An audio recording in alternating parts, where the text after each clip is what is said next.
The rain on Ferris Colony, Ferris Colony, was not like rain anywhere else.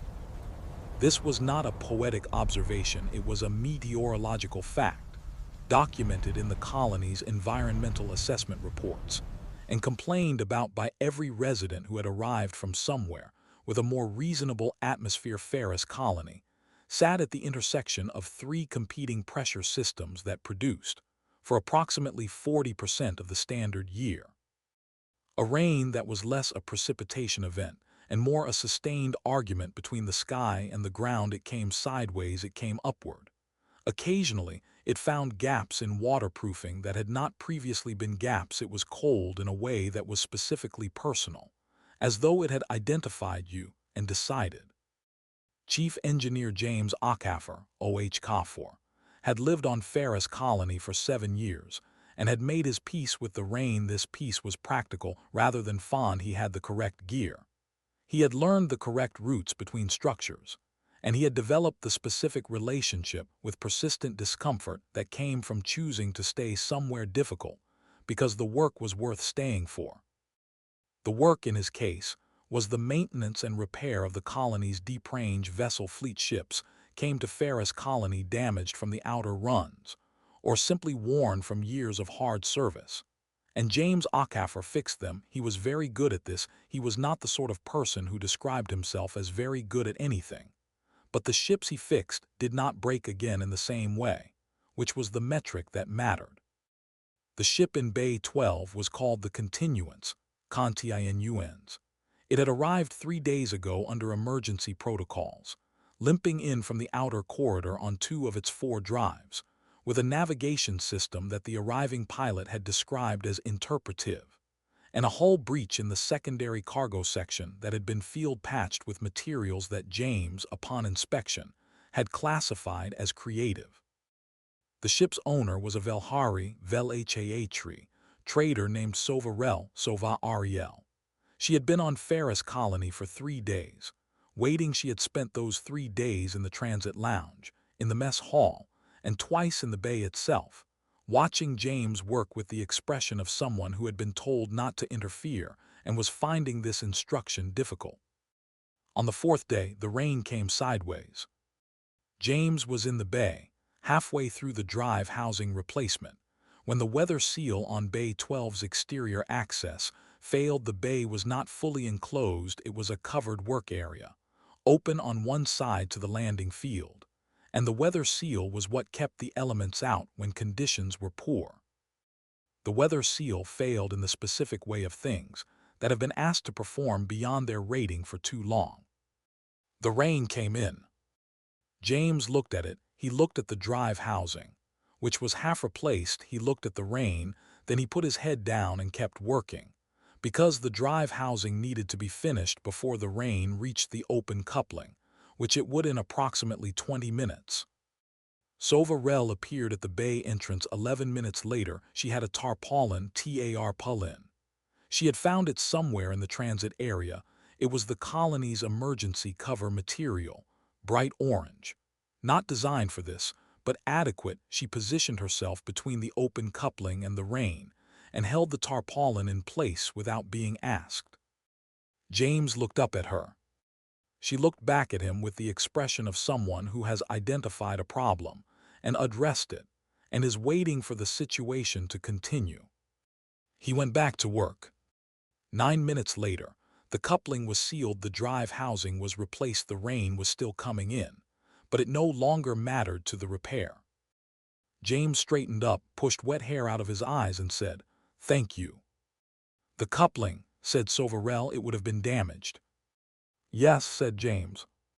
"How long until the ship is ready?" James looked at the Continuance, at the drive housing he had just finished, at the 3 items still on his list. 2 more days, he said, "maybe less."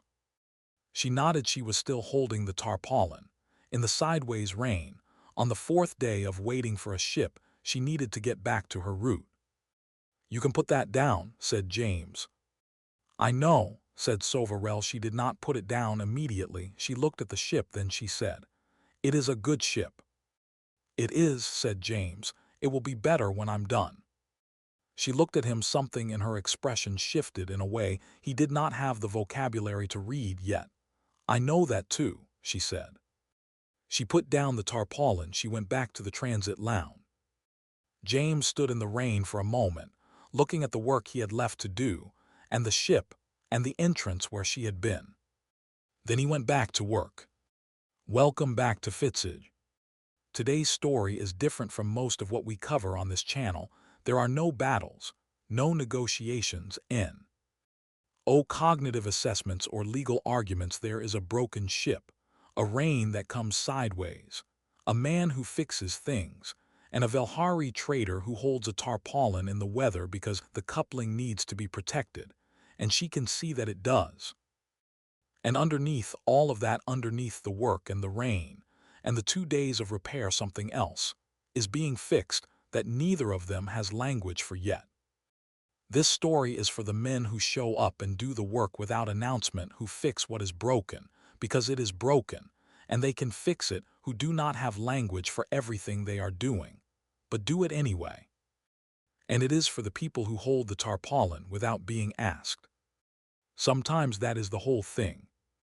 James Okafor had come to Ferris Colony because of a ship that needed fixing, and had stayed because of all the other ships that needed fixing. This was the simple version. The complete version was more complicated, the way complete versions always were. And James was not the sort of person who volunteered complete versions. He answered questions accurately. When asked, he did not supplement the accurate answer with context that had not been requested. The complete version involved a previous posting, a decision that had been correct in principle and costly in practice, and the specific kind of solitude that a person chose when they needed time to understand what had happened and what they were going to do about it. Ferris Colony was an excellent place for solitude. The rain helped, the work helped more. He had arrived 7 years ago with a toolkit, a service record that was good enough to get him the position, and the specific internal state of a man who had closed a chapter of his life before the chapter felt finished. He had opened the workshop in Bay 1 and had spent the first 6 months doing nothing but work, which was what the situation required and which suited his disposition. The ships had helped. There was something about working on a damaged ship that James found clarifying, in a way he had not fully articulated even to himself. A ship came in broken. He assessed what was broken, and why. He determined the correct repair in the correct order. He did the repair. The ship left working. The chain from broken to fixed was clear, and the work in between was his. It was not that his life was broken in the same way. He did not think about it in those terms. But there was something in the daily practice of taking broken things and making them work that had, over 7 years, produced in him a quality he had not had when he arrived: a steadiness, a patience with process, a trust in the idea that if you did the right things in the right order, the thing would eventually work. He had not thought about leaving Ferris Colony for 4 years. He thought about it occasionally now, which was different from wanting to leave. It was more like the first sign that he had arrived somewhere internally, that the external situation no longer needed to protect. He was thinking about this on the morning of the 4th day, when the Continuance's owner appeared at the bay entrance with a tarpaulin. Sova Rel had been running the outer corridor trade route for 11 years. She was 43, which was middle-aged for a Velhari, Velhari. And she had the specific quality of someone who had been making decisions alone for a long time and had become comfortable with the weight of them, not hardened, comfortable the way a pack becomes comfortable with use, conforming to the shape of what it carries. The Continuance had been hers for 9 of the 11 years. She had bought it second-hand, already showing its age, and had maintained it herself for the first 3 years, before the maintenance requirements exceeded what she could do alone, and she had begun contracting the major work to repair facilities along her route. She knew her ship the way you knew something you had kept alive through attention and care, not just its specifications, but its specific personality, the ways it communicated its condition if you listened correctly, the things it would tolerate and the things it would not. The outer corridor run had damaged it in ways she had not been able to prevent. The pressure variance in Sector 7 had stressed the drive housings beyond their tolerance. Rating the field patch on the hull breach had been the best she could do with available materials, which she knew was not good enough, which was why she had come to Ferris Colony instead of continuing the route.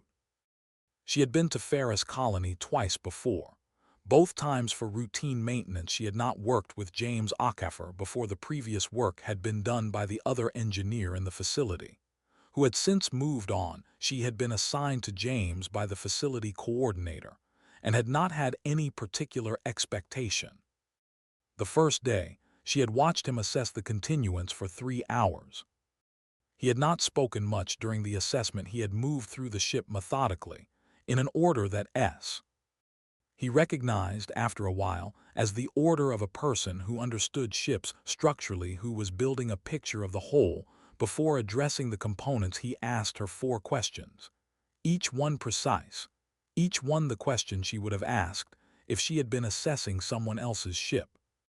At the end of the 3 hours, he had given her a list. The list was 14 items, in priority order, with estimated time and materials for each. The list was accurate. She had known the ship needed everything on it, had been managing the sequence of failures for months, and had her own private list that matched his in every significant way. She had looked at his list and then at him and said, "You understand this kind of ship?" "I've worked on a few," he said. It was not a boast, it was an accurate statement from a person who did not add weight to accurate statements. She had gone back to the transit lounge and had found, for the first time in 3 months of managing the ship's deterioration alone, that she could sit still for more than 20 minutes without needing to check on something. The ship was in the right hands. She had not known how much she needed to know that until she knew it. The 2 days that followed the rain and the tarpaulin were different from the first 3 days. The first 3 days, Sova Rel had been a ship owner waiting for her ship. She had kept a professional distance. She knew the correct behavior in repair facilities, had learned it early in her trading career. You did not hover, you did not offer advice unless it was asked for. You trusted the engineer, or you found a different engineer. She had trusted James from the first day. The professional distance had been a form of respect rather than disengagement. The tarpaulin had changed something without changing the professional distance. She had not hovered. She had identified a problem adjacent to the repair, addressed it with what was available, and removed herself when the repair was complete. This was the correct behavior, and she knew it was the correct behavior, and she had done it without calculating whether it was correct. James had said thank you. She had said the coupling would have been damaged. Both statements were accurate. Neither statement was the whole content of the exchange. On the 5th day, she brought coffee to the bay. Not because it was cold, though it was not because she thought he needed it, though he probably did, because she had a cup for herself, and it had occurred to her that 2 cups cost nothing, and the bay was on her way from the mess hall, and the logic was simple. James accepted the coffee without making it a significant thing, which was the correct way to accept something that had been offered without calculation. He said thank you. She said the mess hall had a reasonable coffee today. He said it was usually acceptable. She noted that she had been at facilities where the coffee was not acceptable, and Ferris Colony's was better than most. He agreed with this assessment. She stayed for 20 minutes. They talked about coffee, about the outer corridor route, about the specific pressure systems in Sector 7 that had stressed the drive housings. The conversation was professional specific, accurate, the conversation of 2 people who understood ships and routes and the particular demands of the outer corridor. She left when he went back to work, not because the conversation was over, but because he had work to do, and she was not going to be the reason it did not get done. On the 6th day, he asked her a question. It was a technical question about the Continuance's navigation system, specifically about the calibration sequence the previous owner had used, which had been non-standard, and which James had identified as the root cause of the navigation system's current behavior. She answered it. She had the original calibration notes. She had kept everything the previous owner had given her when she bought the ship, filed in a system that was more organized than most people expected given the state of the ship's mechanical components. "You keep good records," he said. "The ship has a history," she said. "Understanding the history helps understand the ship." He looked at the calibration notes she had shown him. "The previous owner knew what they were doing," he said. "This sequence is non-standard, but it's thoughtful. They were compensating for something in the navigation processor." "The processor is original to the ship," she said. "It is older than the standard calibration assumes." "Right," said James. He was looking at the notes with the expression of someone whose understanding of a problem has just improved. "This is why the navigation was reading consistently about 3 degrees off in long-range projections." "I had been compensating manually," said Sova Rel. "For how long?"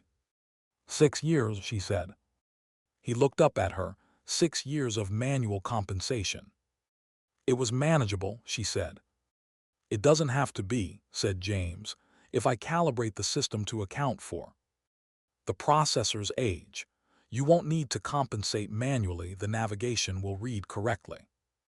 She was quiet for a moment. "That was not on your list." "No," said James, "I found it." She looked at him the way she had looked at him in the rain, with the tarpaulin, when she had said she knew the ship would be better when he was done, with the specific expression of someone who has received something they needed without having known they needed it. "Thank you," she said. "It's part of the work," he said, and went back to it. James worked on the Continuance for 7 days total. The 14 items on his list were completed in 5. The navigation calibration item 15. The one he had found took the 6th day. The 7th day was what he called the test day, a full systems check. Every component in sequence to verify that everything he had done held under load. Sova Rel was in the bay for the test day, not hovering, sitting on a crate near the entrance with a data pad, doing her route planning. Available if he had questions, but not in the way of the work. This was the correct way to be present, and she had arrived at it without being told. He ran the tests in order. Each system came up clean. He noted the results and moved to the next. It was methodical and quiet, and the ship responded correctly to each test, which was the outcome the 7 days of work had been designed to produce. At the end of the test sequence, he stood back and looked at the Continuance. It was the same ship it had been when it arrived, the same hull, the same age, the same history of hard service in the outer corridor, but it was working all of it correctly in the right sequence, the way it was supposed to work. He had a specific feeling at this point in a repair. After the test day confirmed the work, he had never named it, not out loud, not even to himself with any precision. It was something in the range of satisfaction, but narrower and more specific, the feeling of a chain of correct actions producing a correct result, of having understood what was broken and having fixed it in the right order. He turned to tell Sova Rel the ship was ready. She was looking at the Continuance, not at him. She had put down the data pad. Her expression was the expression of someone who has been worrying about something for a long time and has just stopped worrying about it.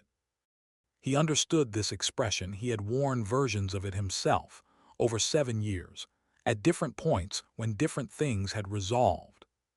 "She's ready," he said. Sova Rel looked at him. "I know," she said. "I can hear it." She paused. "The sound is different when all the systems are running correctly. There is a specific sound. I have not heard it from this ship in 3 years." "The drive housing resonance," said James. "When both drives are aligned correctly, the resonance evens out. You get a different frequency." "I know what causes it," she said. "I have just not heard it in a long time." He nodded. She was quiet for a moment. Then, "The navigation, the calibration, you said it was part of the work." "It was." "It was not on the list." "No," he said, "but the list is the minimum. What actually needs doing sometimes goes past the list." She looked at him with the directness that he had come to understand over 7 days. was her default mode of engagement. She did not look away from things, including people. Why did you stay 7 days? She said it was not entirely a question. The work took 7 days, he said. 14 items in 5 days, she said. You are faster than that estimate. I have been watching. The calibration was 1 day. The test day was 1 day. You could have tested on day 6. He was quiet for a moment. The test day is better when you're not rushed, he said. You find things. Did you find things? No, he said. Everything held. So the extra day was not necessary. He looked at the ship, then at her. The work felt like it needed 7 days, he said. I don't always have a more precise explanation than that. She was quiet. She accepted this. He could see she was a person who understood that the precise explanation was not always available, and that the absence of it was not the same as the absence of a reason. I leave tomorrow, she said. I know, he said. The mess hall on Ferris Colony was not a place where significant things happened. It was a place where people ate, in the functional way of people living in a working colony, and occasionally talked, and generally did not linger. James lingered on the evening before the Continuance left. He had not planned to. He had finished the paperwork on the repair, the documentation, the billing, the system's certification, and had intended to return to his quarters. The mess hall was on the way to his quarters. He had stopped for dinner and had not immediately left. Sova Rel was there. She had a meal she had not eaten much of, and a data pad showing route projections that she was not looking at. She was looking at the window, at the rain, which had resumed in its sideways man. He sat down across from her. This was not a calculated decision. The table had an available seat, and she was there, and sitting somewhere else would have been a deliberate act of avoidance, which he had no reason for. She looked at him. When he sat, her expression was the expression of someone who had been thinking about something and was not certain whether to say it. The outer corridor route, she said. The next run I will come back through Ferris Colony in approximately 4 months. The route takes you through here, he said. It has in the past, she said. I have sometimes taken an alternate routing further north that saves 2 days. I have been calculating the options for the next run. He understood what she was saying. He understood it in the way that you understand something that is being said in a language that is not its first language. The meaning was clear even though it was not stated directly, because some things do not have a direct statement, only the approach to one. The northern routing is faster, he said. By 2 days, she said. And less accurate, he said. The pressure systems in the northern corridor are harder to predict. You run a higher variance on your arrival windows. She looked at him. She knew all of this. He knew she knew. Yes, she said. The Ferris Colony routing is slower, he said, and more predictable. Yes, she said. 4 months, he said. Approximately. He looked at the rain, then at the mess hall, which was half empty and functional, then at his food, which was adequate, then at her. The facility will be here in 4 months, he said. I'll be here. She was quiet for a moment. The expression on her face was not easily categorized. It was the expression of someone who has asked a question in the only language available and has received an answer that is accurate and complete. I know, she said. They ate dinner. They talked about the outer corridor, the trade patterns, the route conditions, the specific challenges of the northern sector. That the southern routing avoided it was the conversation of 2 people who understood the same world and were comparing notes. When the mess hall began to empty, she said, the navigation, when I use it correctly, when it reads without manual compensation, I will think of you. It will just be the navigation working, he said. That's all it is. I know what it is, she said. That is not what I said. He looked at her. I said I will think of you, she said. He was quiet for a moment. 4 months, he said. Approximately, she said. The Continuance left Ferris Colony at 0700. The rain had stopped overnight, and the morning was the specific clear quality that followed Ferris Colony's heavy rain washed and still. The light coming in at a low angle that made the landing field look briefly like somewhere worth being. James was at the bay entrance when the Continuance ran its pre-departure sequence. He was there because he was always at the bay entrance when a ship he had repaired ran its pre-departure sequence. This was professional habit. He listened to the sequence, confirmed that everything he had done held under the departure load, filed the final certification. He listened to the Continuance's sequence. Every system clean, both drives aligned the resonance even. The frequency correct the navigation system, reading accurately, without manual compensation for the first time in 6 years. He filed the certification. Sova Rel ran the departure checks from the pilot's seat with the focused efficiency of someone who knew her ship and trusted it. She ran through the sequence in the order he would have run it, which was the correct order. She caught one minor anomaly in the secondary atmospheric seal, not a problem, a calibration drift, and corrected it before it could become one. He watched her catch it and felt the specific satisfaction of having worked on a ship whose pilot was good enough to catch calibration drift before departure. The Continuance lifted at 0714. It cleared the colony's atmosphere at 0741, running clean on both drives, navigating accurately without compensation, its hull holding correctly, its 14 repaired systems and one found calibration all performing as designed. James stood at the bay entrance until it was out of visual range. Then he went back into the bay. Bay 12 was empty now. He ran his standard post-departure check of the bay equipment inventoried. Tools returned to correct positions. Work surface cleared. He did this after every departure. It was the correct way to end a job and prepare for the next one. The next ship on his list was a mid-range freighter arriving in 2 days with a hydraulics problem. He had reviewed the initial assessment report. He knew what the job would require. He would be ready when it arrived. He went to the mess hall for coffee. The coffee was acceptable. He sat at the table by the window, which was not the table he usually sat at, and looked at the landing field, which was empty and clear. In the morning light, he sat there for 20 minutes, which was longer than he usually sat for coffee. Then he went back to work. The Continuance returned to Ferris Colony 4 months and 12 days after it left.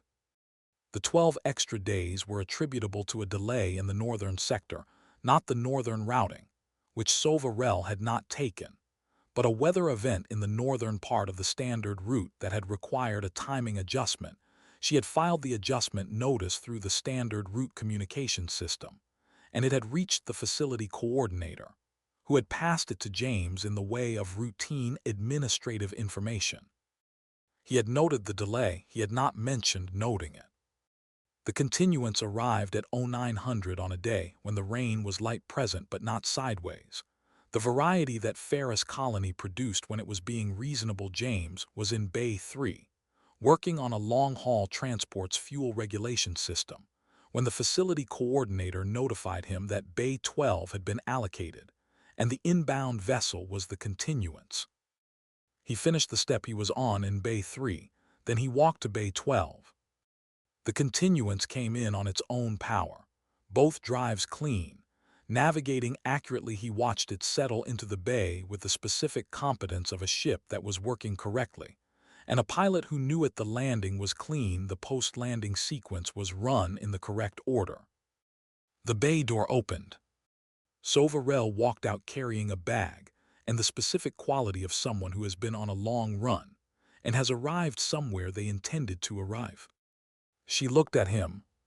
4 months and 12 days, she said. The northern sector delay, he said. You read the notices. Routine information, he said.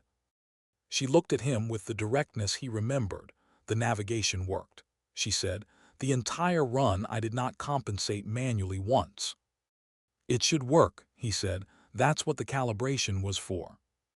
I know what it was for, she said. I thought of you. He was quiet for a moment. How is the ship? Good, she said. There is one item that may need attention, a minor vibration in the port drive that developed in the last 2 weeks, not urgent, but I noticed it. Bay 12 is free, he said. I can look at it tomorrow. Tomorrow, she said. Or today, he said, if you want. She looked at him, something in her expression settled. The way things settled when they arrived where they were going. Today, she said. But first, the mess hall has coffee. It does, he said. I have been on the outer corridor for 4 months and 12 days, she said.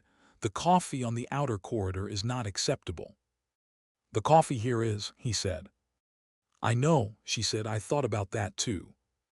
They walked to the mess hall. The rain was light and present, but not sideways, and the morning was the particular clear quality of Ferris Colony when it decided to cooperate. James ordered 2 cups. It was the first time he had ordered 2 cups at once. He did not comment on this. She did not comment on it either. Some things did not require comment. In the facility log, the Continuance's return was recorded as Vessel Continuance, Registry SC 7741, returning for scheduled maintenance assessment, assigned Bay 12 Engineer Okafor J.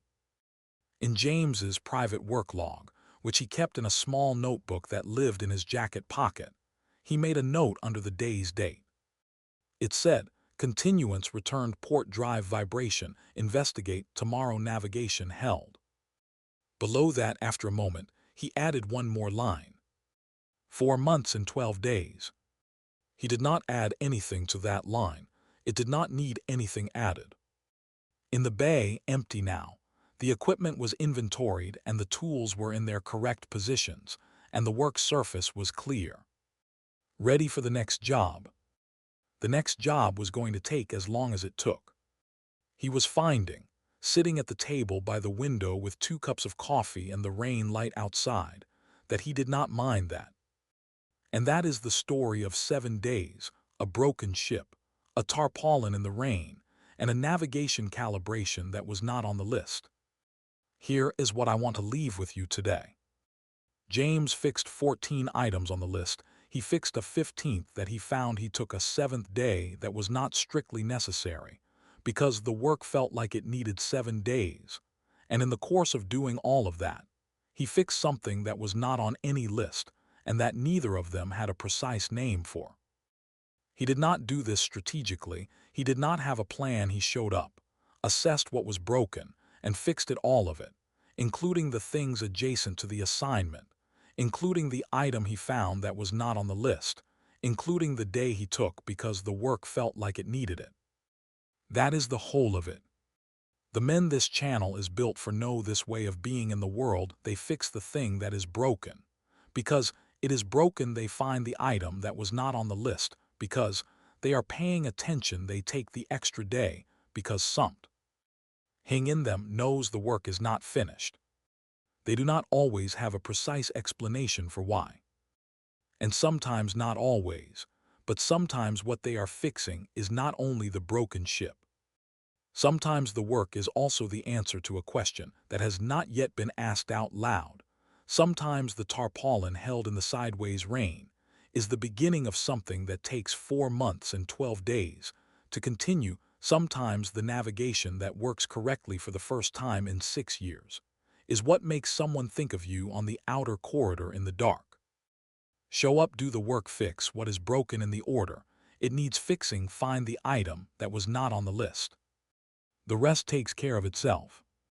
If this story landed for you today, if you recognize James in the bay, or Sova with the tarpaulin, or the 2 cups of coffee ordered without comment, then this channel was built for you. Subscribe if you haven't. Every week, we bring stories about the work and what it builds. Leave a comment, tell me about your navigation calibration, the thing you found that was not on the list, that you fixed because it needed fixing, that someone has been thinking about since I read every comment. I want to know. Share this with someone who needs it today. The man who is doing the work quietly, without announcement, finding the items that are not on the list and fixing them anyway. Tell him. 4 months and 12 days, the return is coming. Show up, fix what is broken, find the extra item. This is Fitzig. We will see you next time. Thanks for watching my YouTube video. Please like, share and subscribe and write the comment section, do you like video? Yes or no? Bye bye. Next video. Please visit my YouTube channel.